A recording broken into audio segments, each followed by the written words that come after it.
Everybody's doing their Can-Am wheel bearings wrong if they're taking them off and looking for a press. So get yourself some all thread and some metal plate.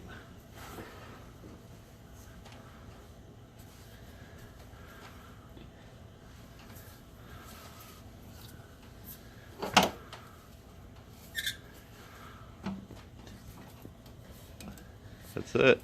That's it. Back it out. And what should Yeah, spin it all the way out.